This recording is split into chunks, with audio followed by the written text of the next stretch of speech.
Welcome back to our series on Achilles tendonitis or tendinopathy, as we've been kind of educating people on. So at this point of the series, you should have started your isometric protocols where you start having day-to-day decreases in pain or no pain at all. Here's how we go to the next phase, all right? Next phase is we need to restore the structure. Right? The common misconception that we used to do at the time, PTs included, is we used to prescribe like 3 sets of 30. If we just rep it out, it'll get better. And to a point that does work, we want to move through the important phases of this like heavy, slow, resistant training, all right? Higher volume we do doesn't give our brain the same signal to remodel and to help change this degeneration that has happened into helping those collagen fibers realign again, all right?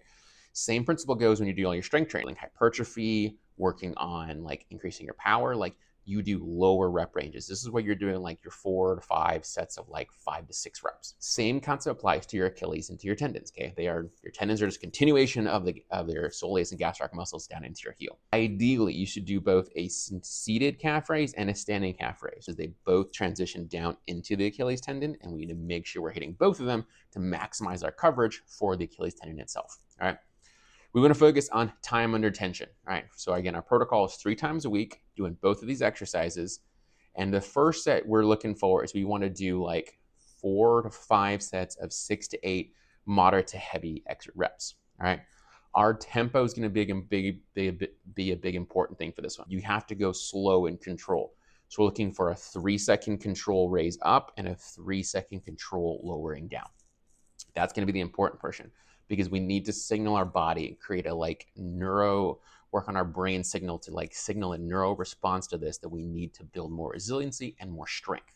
We do that through creating these slower loads. Specifically in your calves, if you do high velocity motions, you're getting almost a spring effect. Why we need the stiffness, which we'll cover later videos down the road. But slow, controlled motions of 3 seconds up, 3 seconds lowering.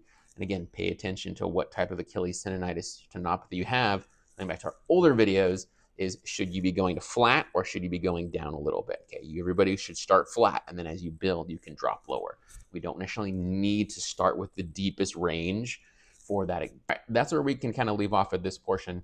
The biggest thing is this takes time. You've been dealing with this injury for months, weeks, years. Be patient. There's like going to the gym, training for anything. It takes time and consistency.